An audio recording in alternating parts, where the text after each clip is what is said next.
Hello, good evening दोस्तों। चलिए welcome हमारा इस fancy IAS academy YouTube channel पे। कैसे आप सभी? चलिए देखते हैं, हम पिछले क्लासों में स्टडी किए थे पीरियोडिक टेबल के बारे में, और इससे काफ़ी अच्छा क्वेश्चन हमने देखे थे, है ना, किस प्रकार से हमारे एग्जाम में क्वेश्चन आएगा। इसी में हमने अध्ययन किए थे एस ब्लॉक को, पी ब्लॉक को, डी ब्लॉक के और एफ ब्लॉक के एलिमेंटों के बारे में पढ़े थे। डी ब्लॉक में हमने कहा था कि इसमें मेटल भी है, नॉन मेटल भी है, और क्या है भाई इसमें। इसके बाद आपका पी ब्लॉक के बारे में पढ़ाया था, एस ब्लॉक के बारे में पढ़ाया था, सारे एलिमेंट यहाँ पे आपको करवा दिया गया है। तो इसकी बात आज हम नहीं करेंगे।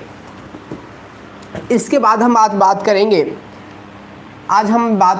ग्लास के ऊपर, जिसे हम कहते हैं हिंदी में कांच। और कांच से भी एक दो क्वेश्चन आपका एग्जाम में दिखने को मिल जाता है। तो देखिएगा ध्यान से, होता क्या है कांच, इसके बारे में आज हम जानेंगे। तो पहली बार आपको बता दूं कि कांच जो है भाई, इसको आपको क्या याद रखना है कि कांच एक प्रकार का कैल्शियम एंड सोडियम का अतिस्थितित द्रव्य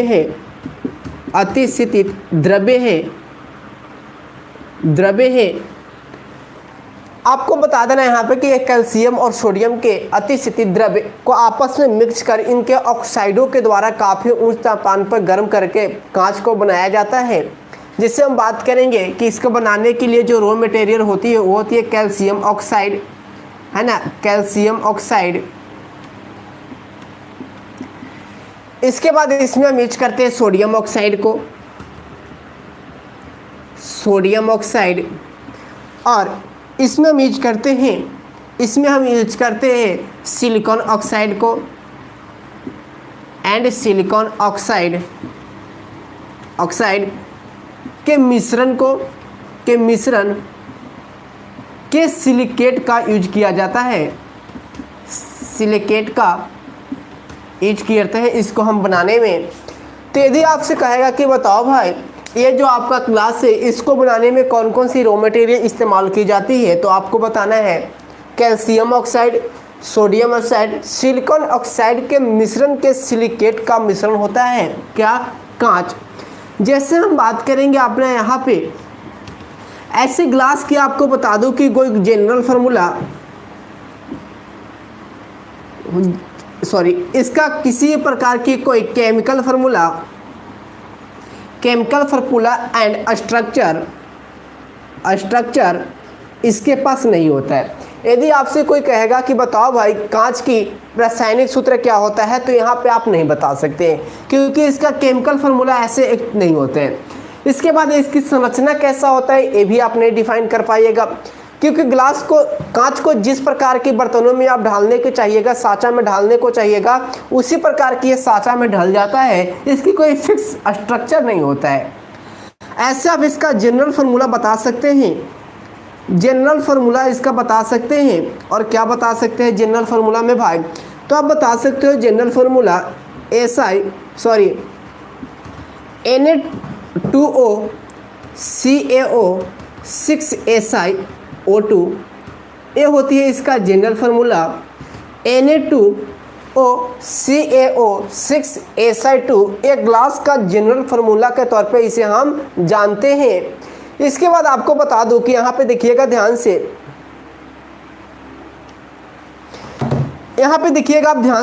कि ये जो आपको दिख रहा है भाई ग्लास, यहाँ पे आपको बताना है कि इन्हीं silicon oxide plus calcium oxide plus sodium oxide को आपस में मिलाकर इसके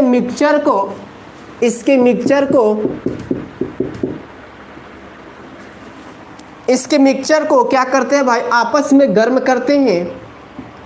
करते हैं हाई टेम्परेचर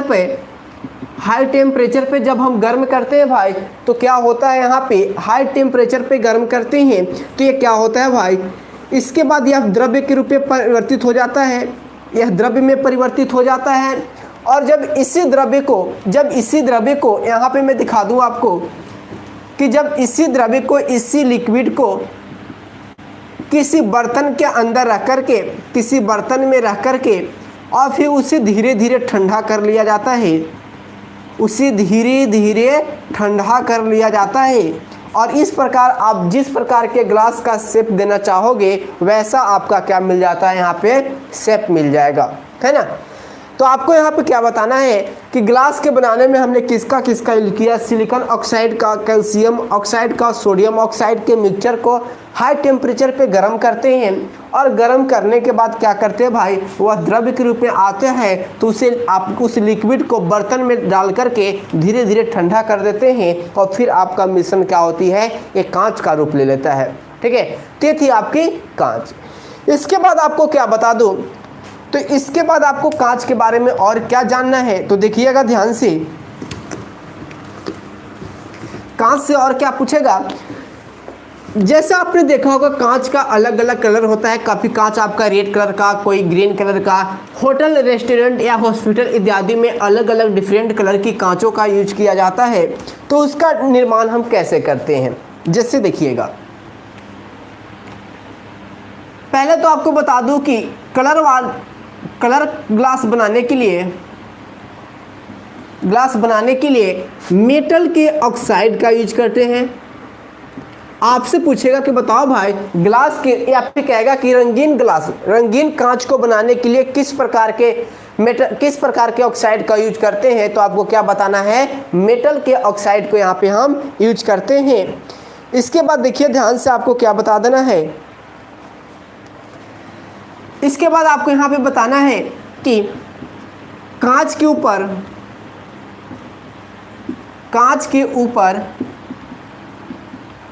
लिखने के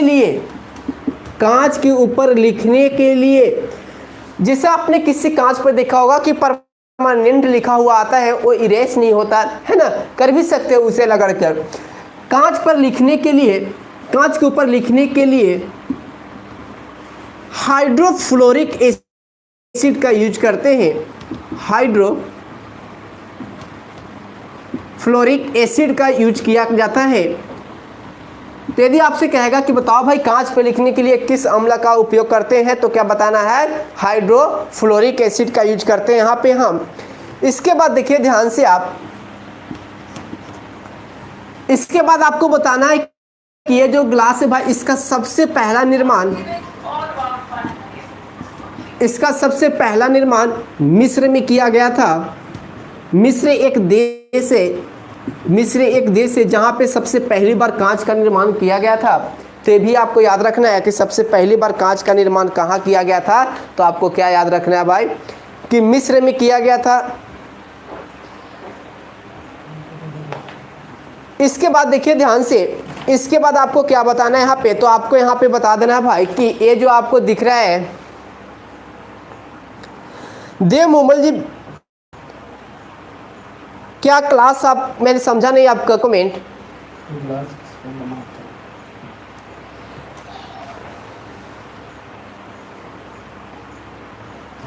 ग्लास किसका बना होता है, तो अभी तो मैं थोड़ा देर पहले तो बताया कि ग्लास को बनाने के लिए कैल्शियम ऑक्साइड को यूज करते हैं, सिलिकॉन ऑक्साइड और साथ ही साथ सोडियम ऑक्साइड के मिश्रण का यूज किया जाता है, के मिक्सचर का यूज किया जाता है ग्लास को बनाने के लिए, है ना।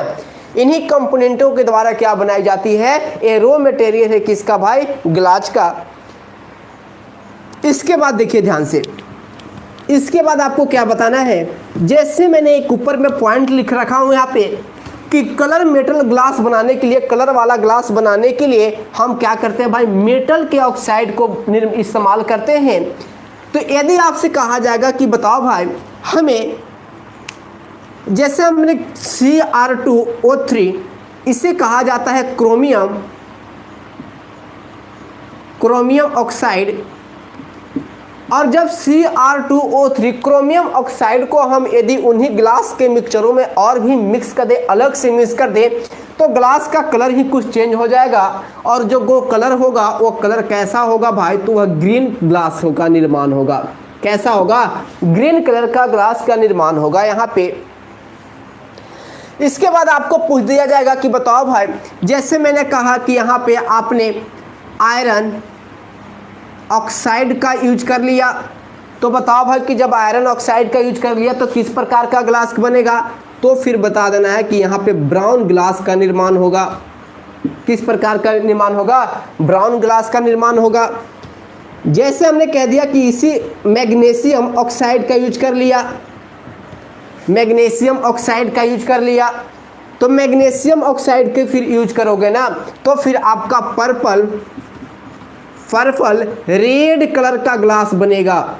इससे कहते हैं पर्पल रेड कलर, बैगनी लाल रंग का ग्लास बनेगा, बैगनी लाल रंग का ग्लास बनेगा। इसके बाद आपसे पूछ लिया जाएगा कि बताओ भाई जब हम उसी में अपने यहाँ पे मिला देंगे फेरिक का ऑक्साइड, तो फेरिक के ऑक्साइड मिला देने से आपका क्या बनेगा, विलो ग्लास बन जाएगा। कैसा ग्लास बन जाएगा, विलो ग्लास बन जाएगा। जैसे कि आपका पूछ लेगा कि बताओ भाई हमने कैडमियम मिला दिया, कैडमियम का ऑक्साइड मिला दिया, तो कैडमियम के ऑक्साइड मिलाने से कैसा ग्लास बनता है भाई, रेड कलर का ग्लास बनेगा।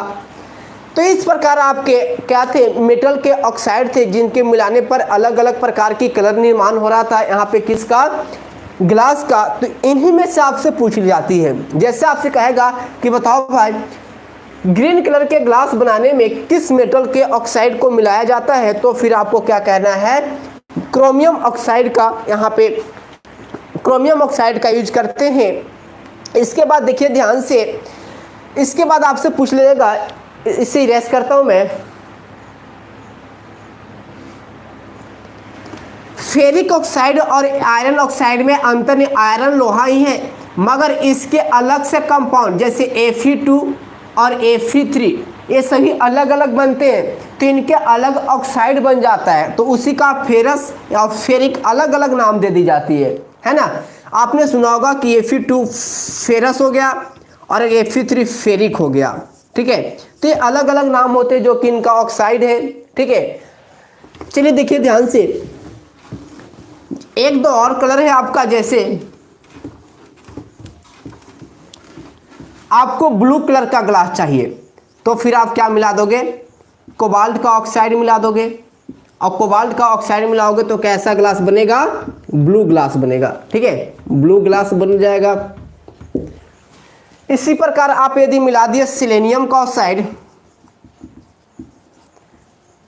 सिलेनियम का ऑक्साइड मिला दिए तो बन जाएगा आपका ऑरेंज कलर का ग्लास, ऑरेंज कलर का ग्लास। इतने कलर का ग्लास आपको याद रखनी है, ठीक है। मैंने अभी थोड़ा देर पहले ही बताया चित्ररंजन जी कि ग्लास किसका बनता है, अभी थोड़ा देर पहले ही हमने बताया कि ग्लास किसका बनता है ना। बार बार एक ही बात को रिपीट करना अच्छा नहीं है, एक बार आप लास्ट में वीडियो को पीछे कर देख लीजिएगा, वहां पे समझ जाएंगे, ठीक है। ऐसा आपको बता दूं कि ग्लास का मिक्सचर के लिए किसका किसका यूज करते हैं, कैल्शियम ऑक्साइड, सिलिकॉन ऑक्साइड और सोडियम ऑक्साइड के मिश्रण को ग्लास बनाया जाता है। इसी के मिक्सचर से ग्लास बनाया जाता है।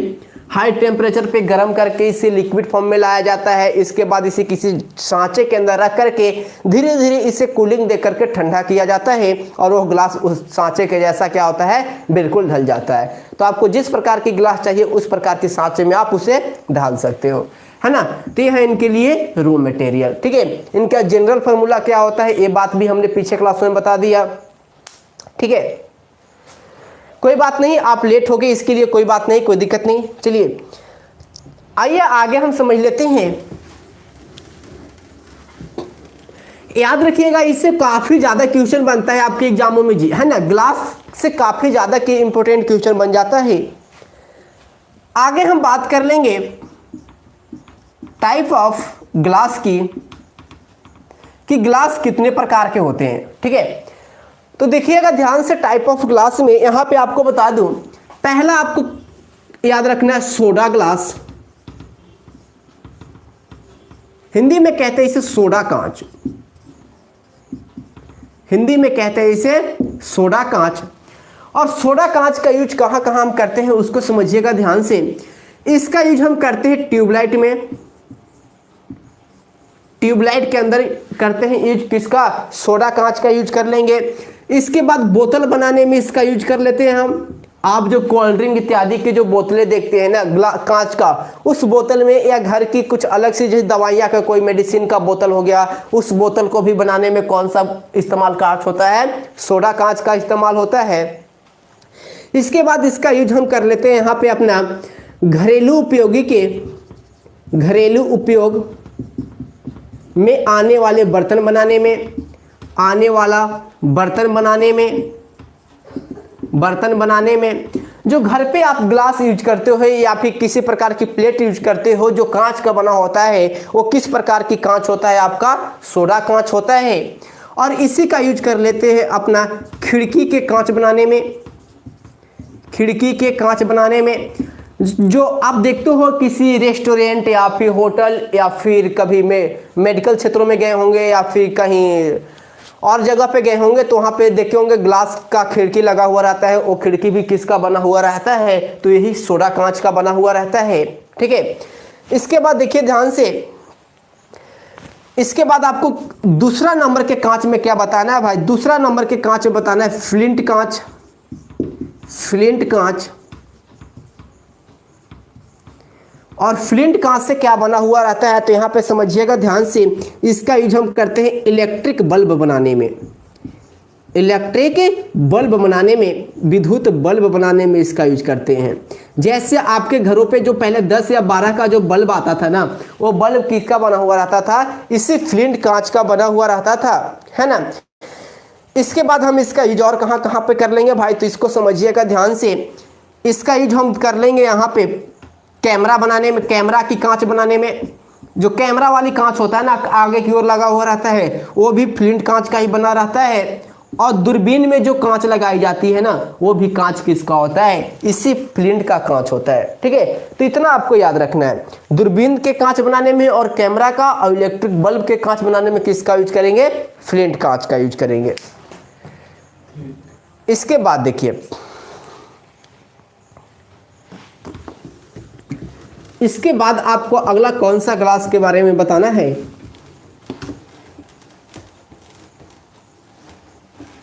तो अगला आप बता दीजिएगा यहाँ पे पाइरेक्स कांच।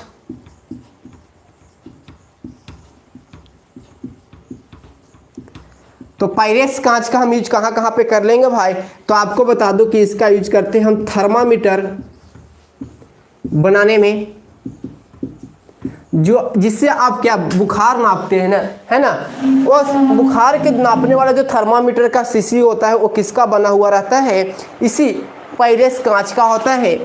और इसी से हम बनाते हैं प्रयोगशाला में उपयोग होने वाली बर्तन को बनाने में, उपयोग होने वाला बर्तन बनाने में। जैसे प्रयोगशाला में बर्तन बनाने में, प्रयोगशाला में जितने भी उपकरण देखते हैं, यहाँ पे लिख दो उपयोग होने वाला उपकरण। जितने भी उपकरण देखते हैं उन सभी का निर्माण पाइरेक्स कांच के द्वारा ही किया जाता है। एक आपका यहाँ पे क्रूक्स कांच।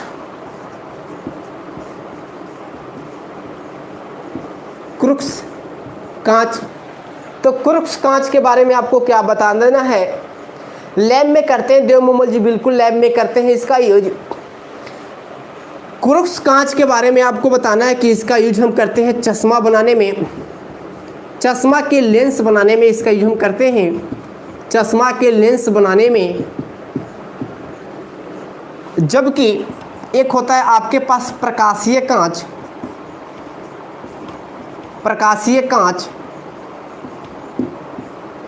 और प्रकाशीय कांच का यूज करते हैं हम चश्मा बनाने में। चश्मा का लेंस अलग सी कांच का बना हुआ रहता है, और जबकि ऊपर का उसका बाकी का जो कांच होता है उसमें वो अलग चीज़ का बना हुआ रहता है। तो जो ऊपर का हिस्सा होता है वो प्रकाशीय कांच होता है, और जो लेंस वाली पार्ट होता है वो क्रूक्स कांच का बना हुआ पार्ट होता है। ठीक है, एक कांच और आपके पास है जिसके बारे में याद रखना है। यहाँ पे क्या याद रखना है? एक होता है क्रूकर कांच,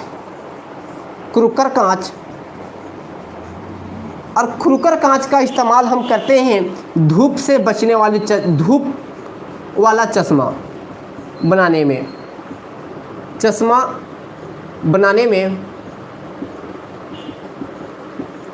इस कांच से क्या होता है भाई, इस धूप वाली चश्मा बनाने में इस कांच में क्या होता है, ये प्रकाश की रोशनी को बहुत ज़्यादा रोक देता है ना। आपके आंखों पर जो है उसका वेवलेंथ बहुत ही कम पड़ने देगा, इसलिए आपकी आंख थोड़ी सी झिलमिलाता नहीं है ना, काफ़ी ज़्यादा ठंडक देता है आंख को क्रूकर कांच। ठीक है, तो धूप वाला चश्मा बनाने में किसका यूज करते हैं अपन, क्रूकर कांच का यूज करते हैं। इसके बाद देखिए ध्यान से,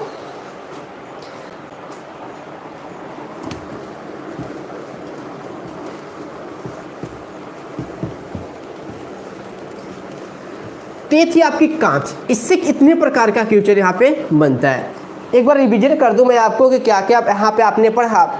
हमने पहली बार बताया कि कांच सबसे पहले किस देश में बनाया गया था, इसके बाद इसके मिश्रण में कौन कौन सी रॉ मटेरियल है, इसका जनरल फार्मूला क्या है, इसके बाद इसके स्ट्रक्चर होता है या फिर नहीं होता है, इसके बाद इस पर लिखने के लिए कौन से अम्ल का इस्तेमाल करते हैं, ये भी आपको बात बताया, हाइड्रोफ्लोरिक एसिड का। और इसके बाद हमने कांच के बारे में क्या जाना भाई, कि कांच को रंगीन करने के लिए या तरह तरह के कलर में चेंज करने के लिए क्या मिलाते हैं, मेटल का ऑक्साइड मिलाते हैं। इसके बाद टाइप ऑफ कांच पढ़ा, जिसमें सोडा कांच के बारे में पढ़ा, फ्लिंट कांच पढ़ा, पायरेक्स प्रकाशीय, क्रूकर कांच और क्रूक्स कांच के बारे में हमने जानकारी लिया। तो इतने क्वेश्चन आपको याद रखने होंगे किसके बारे में, कांच से। आइए जानते हैं हम अगला हम पॉइंट पढ़ेंगे। अगला आपको हम पढ़ा देते हैं सीमेंट। सीमेंट से भी एक दो क्वेश्चन काफ़ी अच्छा बन जाता है, जो कि काफ़ी बार एग्जाम में पूछा जाता है। तो देख लीजिए सीमेंट से कौन कौन से क्वेश्चन यहाँ पे बन जाएंगे। तो बात कर लेंगे सीमेंट के बारे में। तो यहाँ पे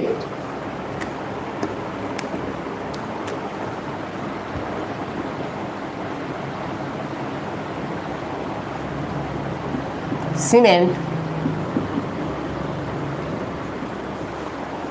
देखिए ध्यान से, सीमेंट से आपको याद रखना है कि इसका सबसे पहली बार, यह जो सीमेंट है इसका पहला खोज किया गया था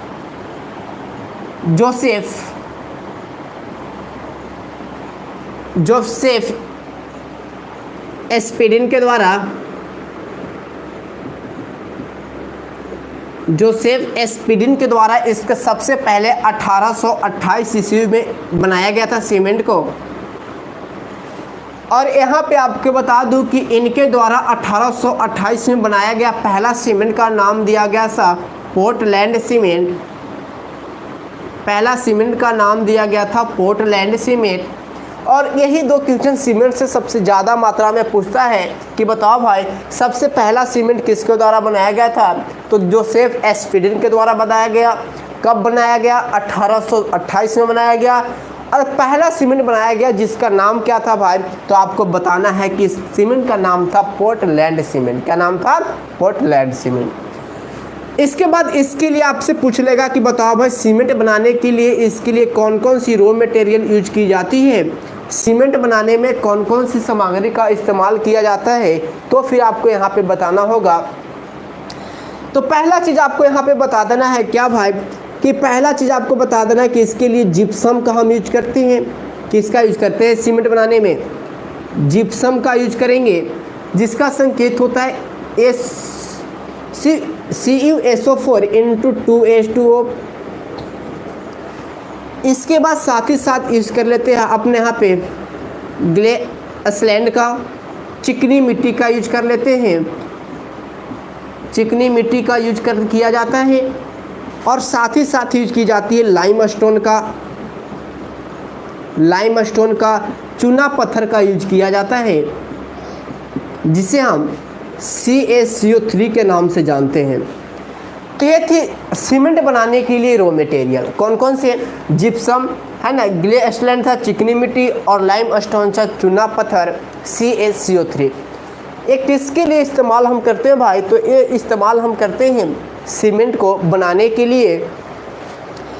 इसके बाद देखिए ध्यान से, इसके बाद आपको क्या याद रखना है भाई यहाँ पे, तो आपको यहाँ पे याद रखना है कि ये तो रॉ मटेरियल हो गया सीमेंट से। और आपको क्या यहाँ से पूछ लिया जाएगा, तो आपको यहाँ से सीमेंट से क्वेश्चन पूछ लेता है कि बताओ भाई सीमेंट कितने प्रकार के, ये भी आपको याद रखना है। तो देखिए ध्यान से, टाइप ऑफ सीमेंट की बात करेंगे हम। टाइप ऑफ सीमेंट की यदि हम बात करें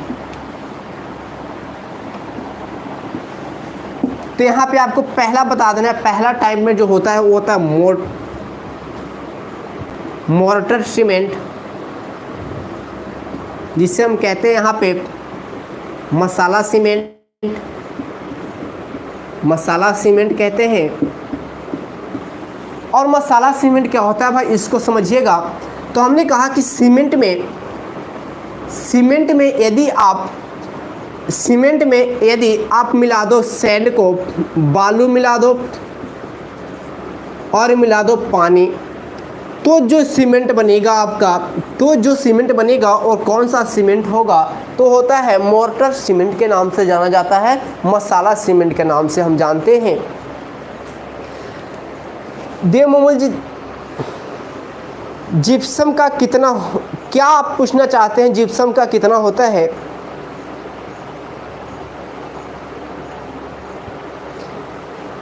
देखिए ध्यान से, वो आपके यहाँ पे कितनी मात्रा में आप मिलाना चाहते हैं, ये आपकी उसकी क्वालिटी बताती है, वो इसकी गुणता को बताती है ना। सीमेंट भी मार्केट में आपने देखता होगा कि यह क्या है भाई, अच्छी क्वालिटी की सीमेंट है, ये लो क्वालिटी का सीमेंट है। ऐसे जनरली आप इसका यूज कर सकते हो 2.5 से 3.5% के रूप में जिप्सम का यूज कर सकते हो, है ना। 2.5 से 3% के रूप में इसका यूज हम करते हैं। चलिए आते हैं यहाँ पे, हमने कहा कि मोर्टर जो सीमेंट है, मसाला सीमेंट जो है भाई, उसमें सीमेंट के साथ बालू और पानी के मिलाने पर जो सीमेंट बनता है उसे मोर्टर सीमेंट के नाम से हम जानते हैं।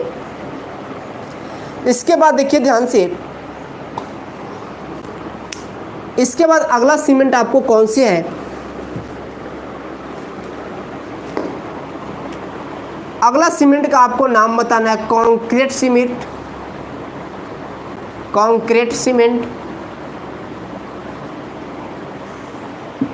कंक्रीट सीमेंट क्या होता है भाई, तो जब आप सीमेंट में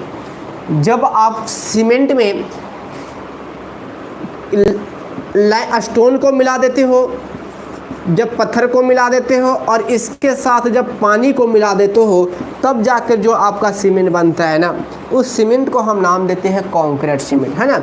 आपने देखा होगा छोटे छोटे जो पत्थर होते हैं ना, जिसे स्टोन कहा जाता है, उस स्टोन को मिला देने के बाद जो आपका सीमेंट बनता है उसे कंक्रीट सीमेंट के नाम हम देते हैं।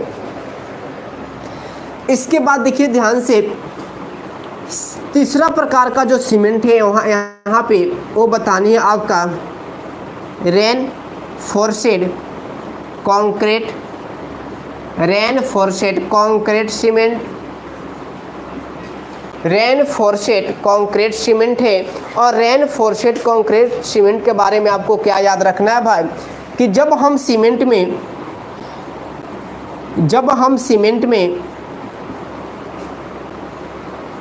सीमेंट के अंदर स्टोन, साथ में पानी और साथ में स्टील रॉड को मिला देते हैं, तो जाके आपका जो सीमेंट बनता है वो सीमेंट कौन सा होता है भाई, रेनफोर्सेड कंक्रीट सीमेंट के नाम से हम यहाँ पे जानते हैं। तो ये थी आपका सीमेंट के 3 प्रकार, है ना। ये था आपका सीमेंट के 3 प्रकार।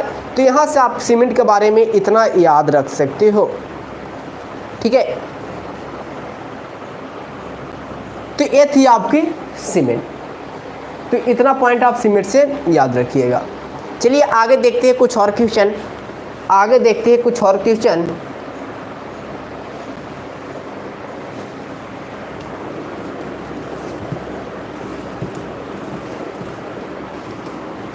सीमेंट में सबसे अधिक मात्रा कैल्शियम का होता है जी, कैल्शियम ऑक्साइड का होता है सबसे अधिक मात्रा में। लाइमस्टोन होगा। इसके बाद देख लीजिए ध्यान से, कुछ विस्फोटक पदार्थ से क्वेश्चन आपको पूछ लिया जाता है। विस्फोटक पदार्थ,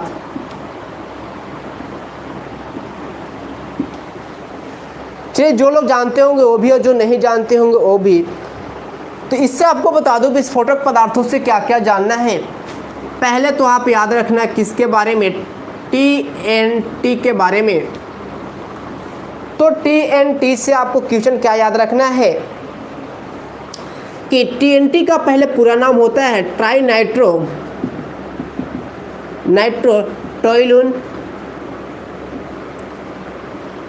नाइट्रोटाइलून के नाम से इसे हम जानते हैं।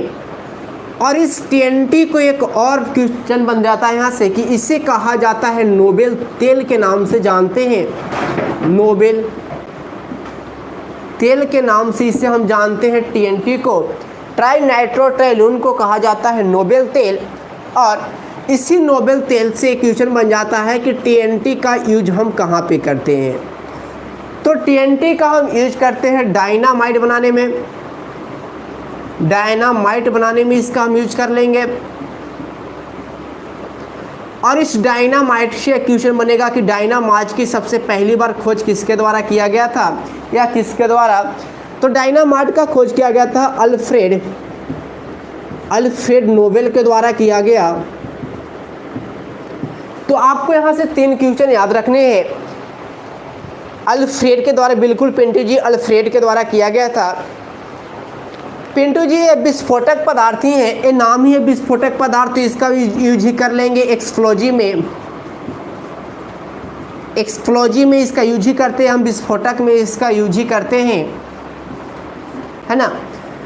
तो याद रखना कि डायनामाइट बनाने में किसका यूज होता है, ट्राई नाइट्रोटाइलून का यूज किया जाता है यहाँ पे। इसके बाद देखिए ध्यान से,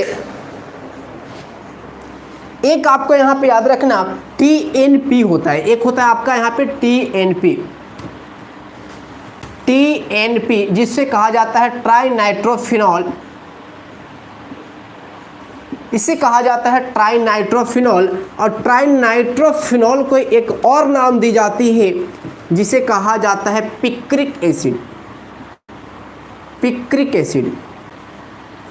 पिक्रिक एसिड के नाम से इसे हम जानते हैं।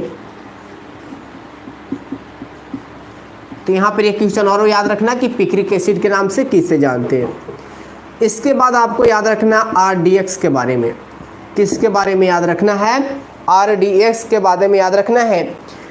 पहली बात, RDX का पूरा नाम जो होता है वो होता है यहाँ पे research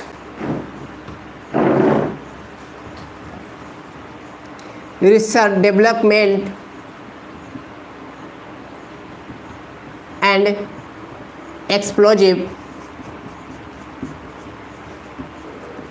research development and explosive के नाम से हम इसे जानते हैं RDX को। और इस दिवाली वाले पटाखा में इस TNT और RDX का यूज नहीं करते जी। उससे क्या होगा ना कि आपका दिवाली हमेशा के लिए समाप्त हो जाएगा, फिर इसका हम यूज नहीं कर पाएंगे, है ना। चलिए देखिए ध्यान से, RDX के बारे में फिर क्या बताना है कि इसका पहली बार खोज किया गया था। ये जो RDX है भाई, इसका पहला खोज किया गया था आपकी हेंस हेनिन के द्वारा इसका खोज किया गया था RDX का। और आपको बता दूं कि इस RDX की इसे अन्य अलग अलग जगहों पे अलग अलग नाम से पुकारते हैं। जैसे इसी को कहा जाता है साइक्लोटोन के नाम से भी जानते हैं, या फिर इसी को T4 के नाम से भी जाना जाता है। तो इससे अलग अलग जगहों पे अलग अलग नाम से हम पुकारते हैं, है ना। T4 या साइक्लोन के नाम से जानते हैं। तो ये थी आपकी क्या, ये था आपका RDX। इसके बाद देखिए ध्यान से, एक और विस्फोटक पदार्थ आपको याद रखना है। जैसे आपको बता दूं,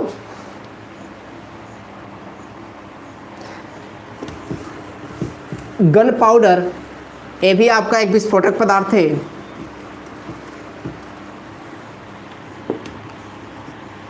याद रखना गन पाउडर के बारे में। इसका खोज किया गया था अल्फ्रेड नोबेल के द्वारा इसका खोज किया गया। और गन पाउडर के बारे में और क्या याद रखना है भाई, तो गन पाउडर के बारे में आपको याद रखना है कि इसका इसे बनाने में जो मटेरियल है उसमें हम यूज करते हैं पोटेशियम नाइट्रेट को, पोटासियम नाइट्रेट का यूज करते हैं। पोटेशियम नाइट्रेट भी एक प्रकार का एक्सप्लोजिव है, एक प्रकार का विस्फोटक पदार्थ है, विस्फोटक पदार्थ। और इसी गन पाउडर को बारूद कहा जाता है, इसी गन पाउडर को बारूद के नाम से भी हम जानते हैं। इसके बाद देखिए ध्यान से,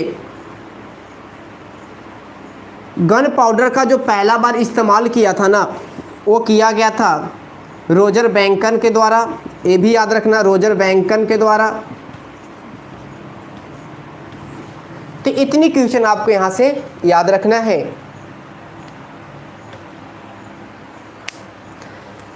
ये थी आपकी विस्फोटक पदार्थ। यदि यहां तक किसी का दिक्कत है तो आप पूछ सकते हो क्वेश्चन,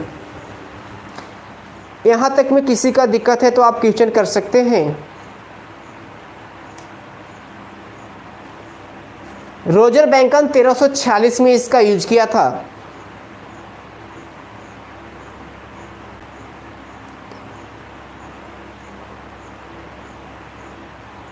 चलिए देखिए,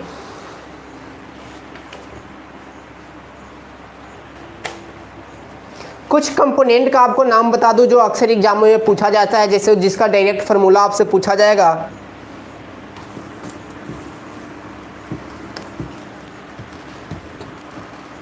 कुछ डायरेक्ट क्वेश्चन होते हैं जिनको घुमाने की आवश्यकता नहीं पड़ता है, वो डायरेक्ट एग्जाम में आ जाते हैं।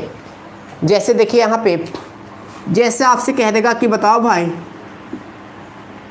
स्लैग्ड लाइम के नाम से किसे जानते हैं? इसे कहते हैं बिना बुझा हुआ चूना, बिना बुझा हुआ चूना, स्लैग्ड लाइम। तो बिना बुझा हुआ चूना का यदि आपसे फार्मूला पूछे तो क्या बताना है? CaO, कैल्शियम ऑक्साइड को क्या कहा जाता है? बिना बुझा हुआ चूना के नाम से जानते हैं। पटाखे में पोटेशियम नाइट्रेट होता है जी, पोटासियम नाइट्रेट होता है, पोटेशियम नाइट्रेट होता है। और अलग अलग जो कलर होता है वो अलग अलग मेटल के कारण होता है। जैसे आपको बता दूं कि विलो कलर के लिए जिम्मेवार क्या होगा? सोडियम। और बेरियम जो होता है, बेरियम को मिला देने से हरा रंग आ जाता है, और संट्रासियम को मिला देने से लाल रंग आ जाता है पटाखे में, है ना।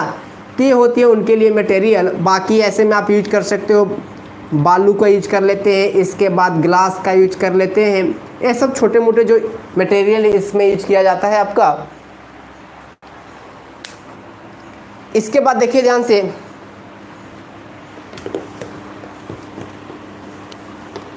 इसके बाद आपको क्या बता देना है कि जब इससे हम बिना स्लैग्ड लाइम में जब हम पानी को मिला देते हैं तो क्या बन जाता है? CaOH के होल्ट वाइज बन जाएगा। और इस CaOH के होल्ट वाइज को कहा जाता है यहाँ पे क्विक लाइम के नाम से जानते हैं। क्विक लाइम, इसे कहा जाता है बुझा हुआ चूना, बुझा हुआ चूना।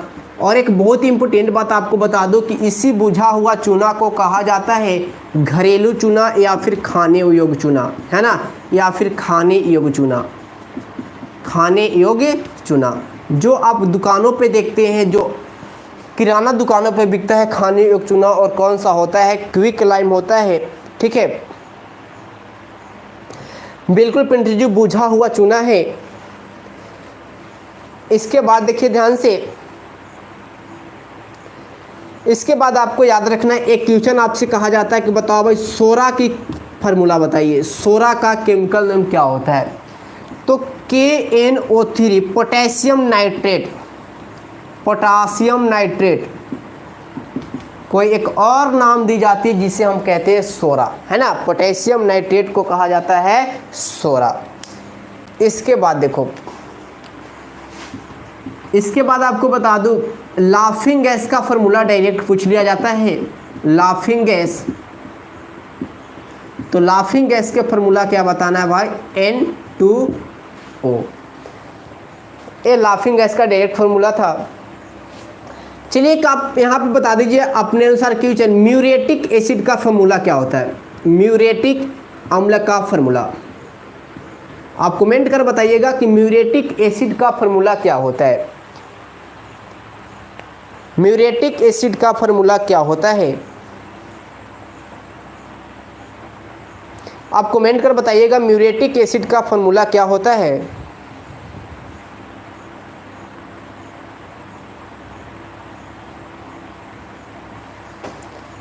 कॉमन नेम बताएंगे तो फिर आप बता ही दोगे।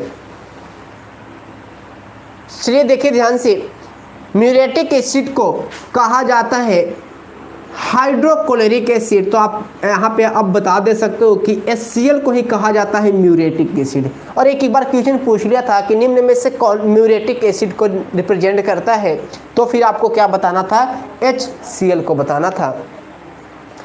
जैसे देख लेते हैं और एक दो क्वेश्चन, और क्वेश्चन में आपको क्या याद रखना है। जैसे आपसे कह देगा कि बताओ भाई गैमेक्सिन का फॉर्मूला क्या होता है। गैमेक्सिन का फॉर्मूला याद रखना, ये भी पूछा जाता है। तो गैमेक्सिन का फॉर्मूला बता सकते हो।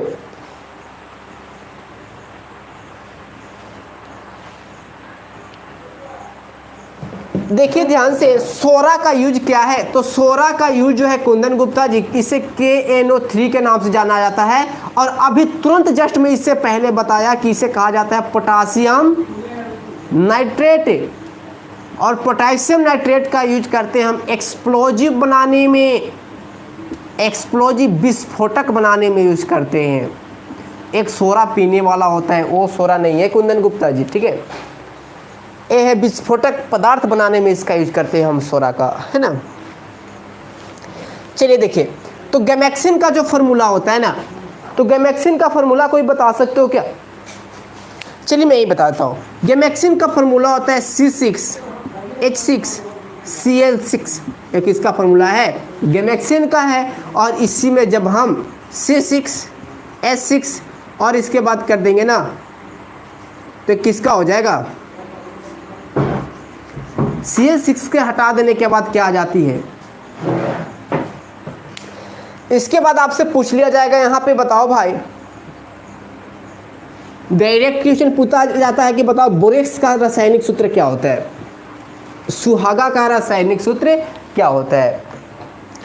तो आपसे पूछा जाएगा बोरेक्स, इसे सुहागा के नाम से भी जानते हैं। और इसका रासायनिक फार्मूला पूछेगा तो आपको क्या बताना है भाई, Na2B4O7 ये क्या है, सुहागा का रासायनिक सूत्र है।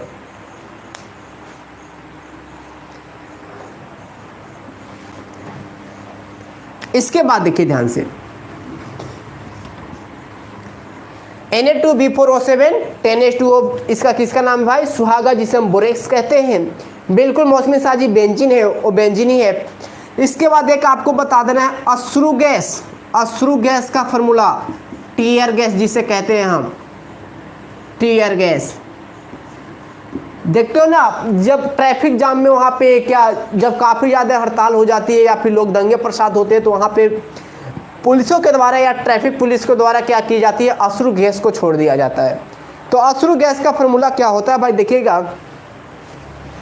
सुहागा को फिर से बता दूं क्या, कुछ नहीं, मैंने कहा कि सुहागा के एक अन्य नाम है जिसे कहते हैं बोरेक्स। और बोरेक्स का फॉर्मूला जो होता है भाई, वो होती है Na2B4O7 10H2O, ठीक है।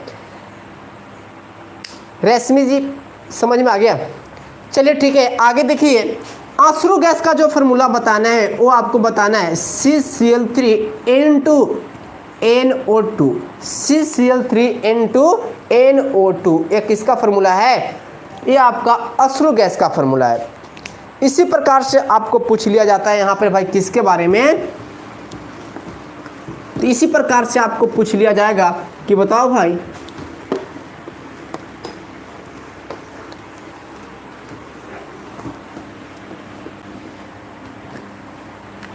एक होती है आपके पास सफेद थोथा, एक होता है आपके पास नीला थोथा, और एक होती है आपके पास हरा थोथा। और ये तीनों के बारे में आपसे पूछ ली जाती है। ठीक है, कि सफ़ेद थोथा, हरा थोथा और इसके बाद नीला थोथा के बारे में आप बताइए। तो देखिए ध्यान से, सफ़ेद थोथा की बात करेगा तो आपको क्या बताना है भाई, और नीला थोथा के बारे में पूछेगा तो आपको क्या बताना है। तो यहाँ पे आप याद रखिएगा कि ZnSO4 इंटू 7H2O को कहा जाता है सफ़ेद थोथा, और CuSO4 इंटू 5H2O को कहा जाता है नीला थोथा, और FeSO4 इंटू 7H2O को कहा जाता है हरा थोथा। तो यहाँ पे आप याद रखिएगा इन तीन फार्मूला को, हरा थोथा, नीला थोथा और सफ़ेद थोथा। तो सफ़ेद वाला को Zn से, नीला वाला को Cu से और हरा वाला को Fe से रिप्रेजेंट करते हैं। इसके बाद इसी में आपसे क्वेश्चन पूछ ली जाती है कि फिटकिरी, बहुत बार पूछा जाता है कि फिटकिरी का रासायनिक सूत्र क्या होता है। तो फिटकिरी का रासायनिक सूत्र आपको क्या बताना है, तो इसका बताना है आपका Na2SO4 Na2SO4 के होल्ड क्यूब N224H2O। थोड़ा सा बड़ा है मगर याद करोगे तो आसानी से याद हो जाएगा आपका। इसके बाद देखिए ध्यान से, ऐसे सफ़ेद थोथा, नीला थोथा और हरा थोथा का कुंदन गुप्ता जी कहीं स्पेशल यूज नहीं है।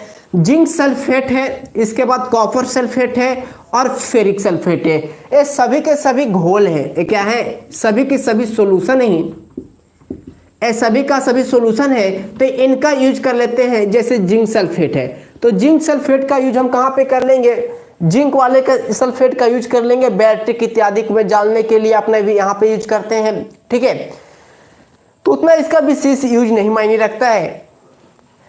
फिटकिरी का फॉर्मूला को आपको यहाँ पे याद रखना है, Na2SO4 इंटू Al2SO4 के होल्ड क्यूब, K2 नहीं लगेगा जी, Na2 लगेगा, है ना, Na2 लगेगा यहाँ पे। ठीक है, Na2 लगेगा,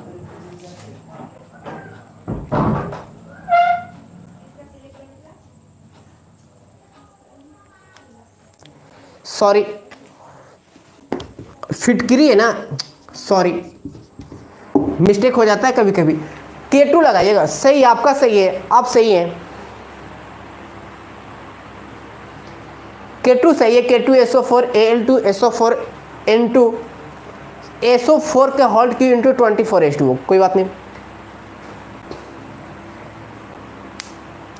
इसके बाद देखिए ध्यान से, इसके बाद आपका एक पूछ लिया जाता है यहाँ पे,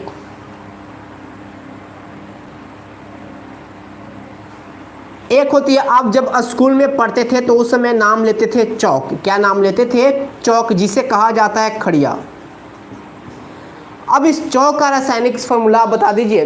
तो चौक का रासायनिक फार्मूला आपको क्या याद रखना है, तो चौक के बारे में याद रखना है, इसका कहते हैं CaCO3 को चौक कहा जाता है ना, CaCO3 को चौक कहा जाता है।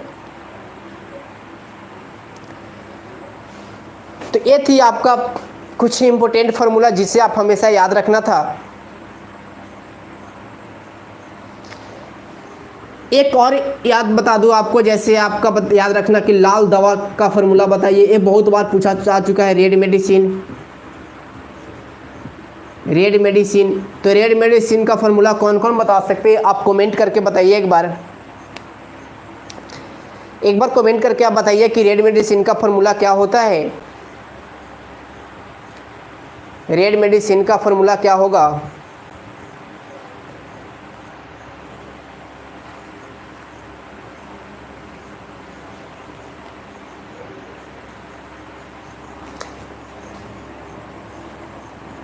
कुछ लोगों का जवाब आया है,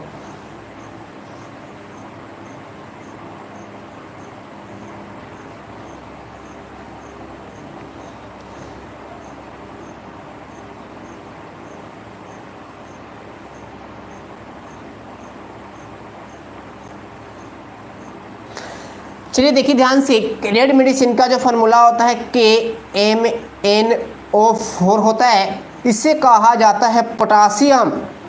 पोटासियम पर मैग्नेट के नाम से जानते हैं। पोटेशियम पर मैग्नेट के नाम से जानते हैं। पोटेशियम पर मैग्नेट के नाम से इसे हम जानते हैं। ये थी आपकी कुछ इंपॉर्टेंट फार्मूला जो कंपाउंड से आपसे लेकर पूछ ली जाती है। तो यहाँ पे आपको बताना होता है बिल्कुल पिंटू जी, पोटेशियम पर मैग्नेट होता है। सोनम कुमारी, मौसमी शाह जी सही है।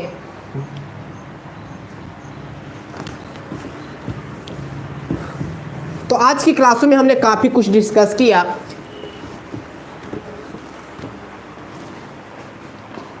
एक बात आपसे, हमने जितना केमिस्ट्री का टॉपिक बताया गया है वो सभी को आप सीरीज वाइज टॉपिक वाइज लिखिएगा और टॉपिक का एक अच्छा सा नोट आप लोग क्रिएट करिएगा। इससे क्या होगा कि आपकी पूरी चीज़ माइंड में याद हो जाएगी, है ना।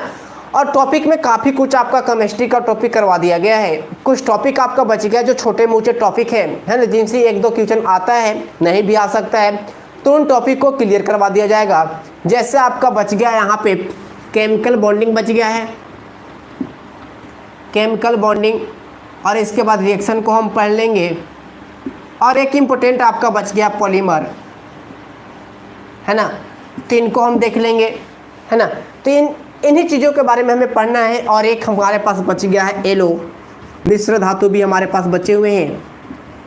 मिश्र धातु आपके लिए काफ़ी मायने रखेगा, तो इन तीनों भी आपके लिए इम्पोर्टेंट रखते हैं।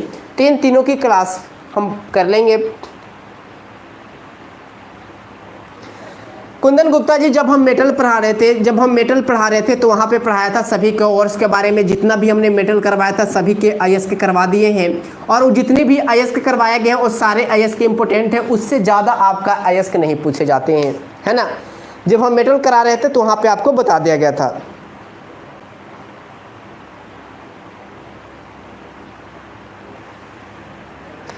ऑर्गेनिक केमिस्ट्री में कार्बन के बारे में हमने काफ़ी कुछ पढ़ा दिया है जी। कार्बन और उसके यौगिक भी पढ़ा दिया है, एंड इट्स कंपाउंड हम करवा दिए हैं,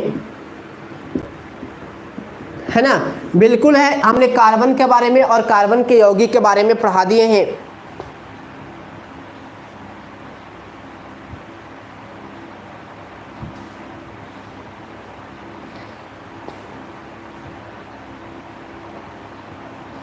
कुंदन गुप्ता जी, कार्बन के बारे में आपको पढ़ा दिए हैं। 2-4 क्वेश्चन और रह गया होगा तो उसे मैं करवा दूंगा। 1-2 एक्स्ट्रा क्लासेस हम कर लेंगे संडे के, और उसमें आपको करवा दिया जाएगा।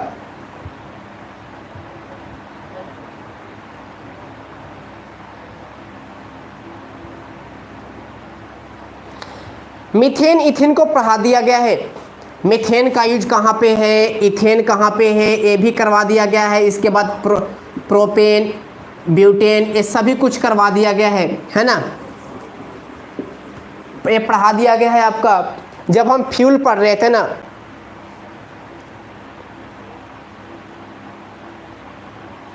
एरोमेटिक को थोड़ा थोड़ा रिवीजन करना है, कोई बात नहीं, ठीक है, हम कर लेंगे।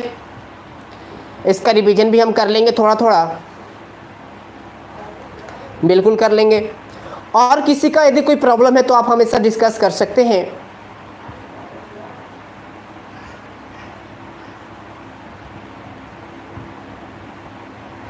कुंदन गुप्ता जी, आपकी गलती है, मैं आपका क्लास छूट गया है, मैंने तो क्लास नहीं छोड़ा।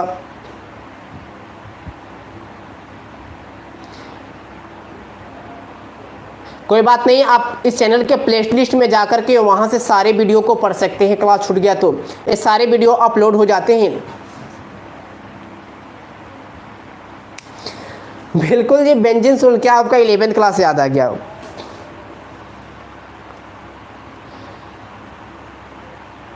चलिए, यदि आपके पास ऐसा कोई क्वेश्चन रह जाती है जिसका सोल्यूशन आप नहीं जान पाते हैं तो हमारे पास कमेंट के साथ आप पूछ सकते हैं, उसका सोल्यूशन आपको बता दिया जाएगा। और आपको बता दूं कि जब हमारा केमिस्ट्री का क्लास ख़त्म होगा तो केमिस्ट्री के इस वीक में क्लास हम समाप्त कर लेंगे।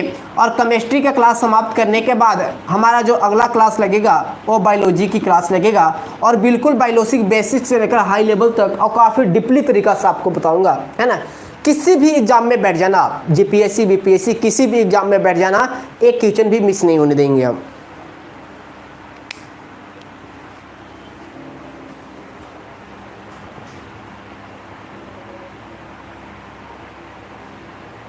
बिल्कुल अगले क्लासों में हम जब पढ़ाई करेंगे, जब हमारे पास टाइम रह जाएगी, कभी ऐसा कोई टॉपिक जिसमें टाइम रह जाता है तो वहाँ पे जैसे आज हमारे पास टाइम रह गया तो काफ़ी कुछ आपका फॉर्मूला को मैंने क्वेश्चन बता दिया, तो वैसे क्वेश्चन में आपका एक बार हम कॉन्फ़िगरेशन का और पीरियोडिक टेबल का टेस्ट वाला क्वेश्चन लाएंगे, है ना। ऐसे हमने आज सोचा था कि एमसीक्यू लगवा दूँ पीरियोडिक टेबल का, पर थोड़ा सा मैंने देखा कि सिलेबस को खींच लेते हैं, इसके बाद लगवा देते हैं। तो इसके बाद हम आपका एमसीक्यू केमिस्ट्री का लगवा दूंगा, ठीक है, तो वहाँ पे आप कर लीजिएगा।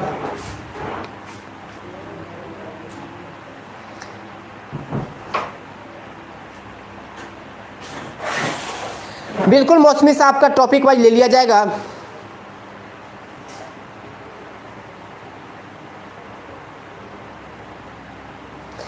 सुमन कुमारी जी, आप सभी का एमसीक्यू लगवा दिया जाएगा और उसी के साथ आपका टेस्ट भी हो जाएगा और एमसीक्यू वही आपका क्वेश्चन भी हो जाएगा, दोनों काम एक साथ हो जाएंगे, ठीक है। उसको लगवा देंगे हम।